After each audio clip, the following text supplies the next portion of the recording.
All right, let's move on with Tasha's Cauldron of Everything and look at the new monk information. They've got some new monk features available and also a couple of monastic traditions.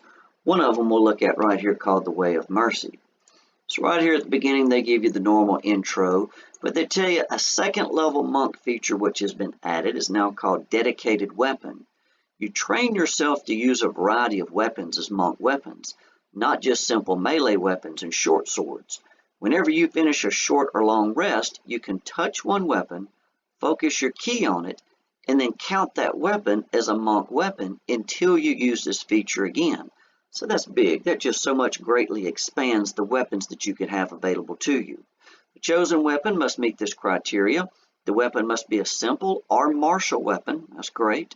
You must be proficient with it, and it must lack the heavy and special properties. So got some restrictions right there. At third level monk, they add another feature called Ki Fueled Attack. If you spend one ki point or more as part of your action on your turn, you can make one attack with an unarmed strike or a monk weapon as a bonus action before the end of the turn.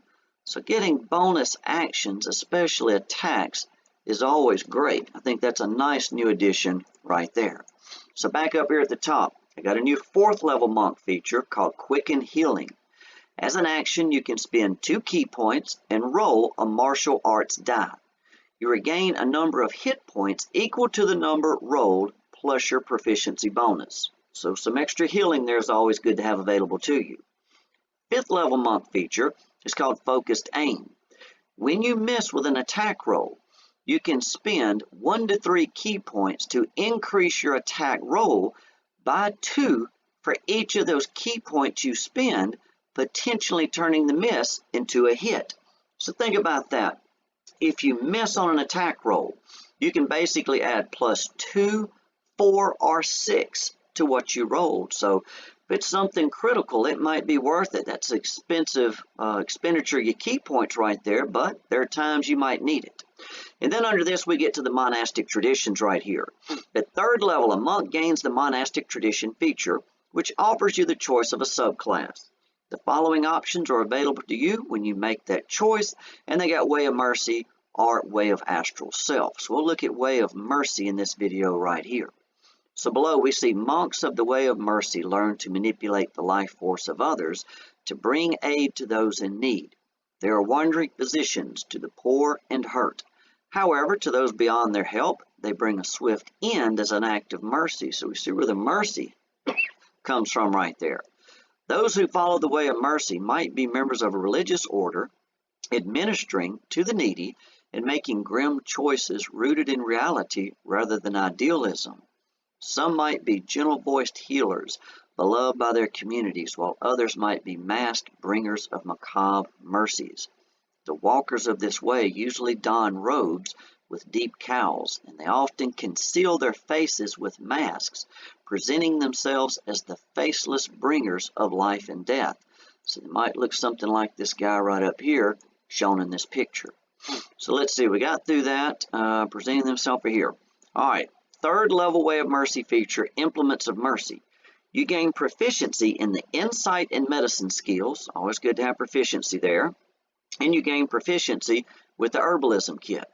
You also gain a special mask, which you often wear when using the features of this subclass.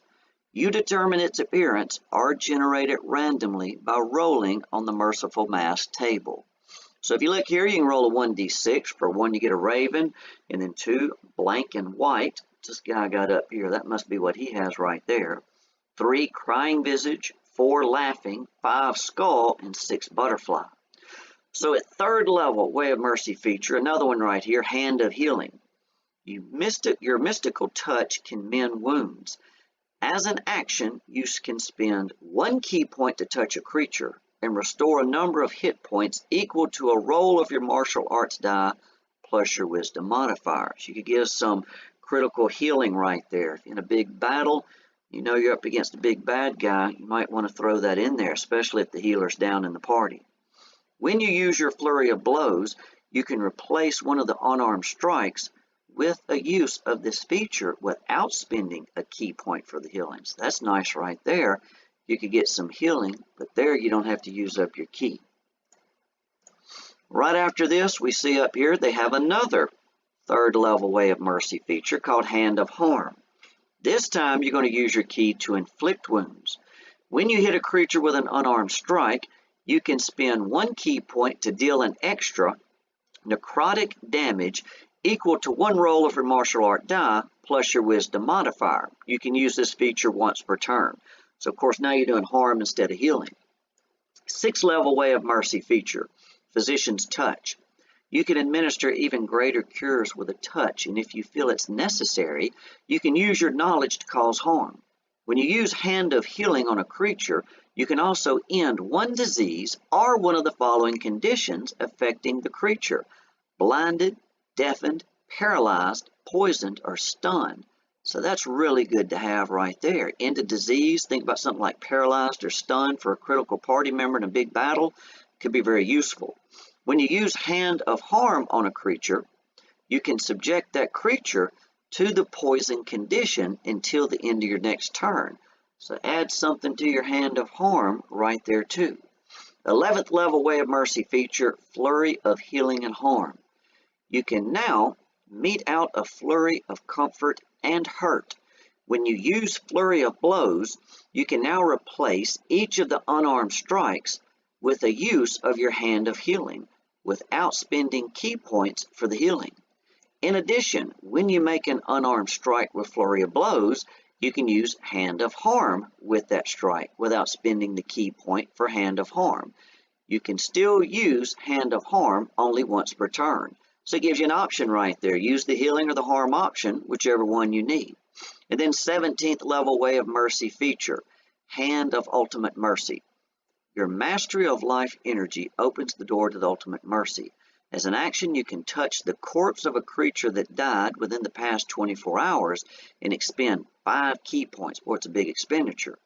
The creature then returns to life, regaining a number of hit points equal to a 4d10 plus your wisdom modifier.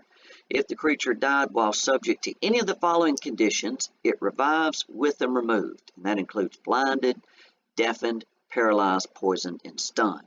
Once you use this feature, you can't use it again until another long rest. So that's a big ki expenditure. Better make sure you have at least 5. But basically, you can do a Raise Dead and give them some hit points and remove any conditions all at the same time. So high level 17 feature, just as you would expect, but a very good one. So hope you enjoyed this video here. Until next time, good luck and good gaming.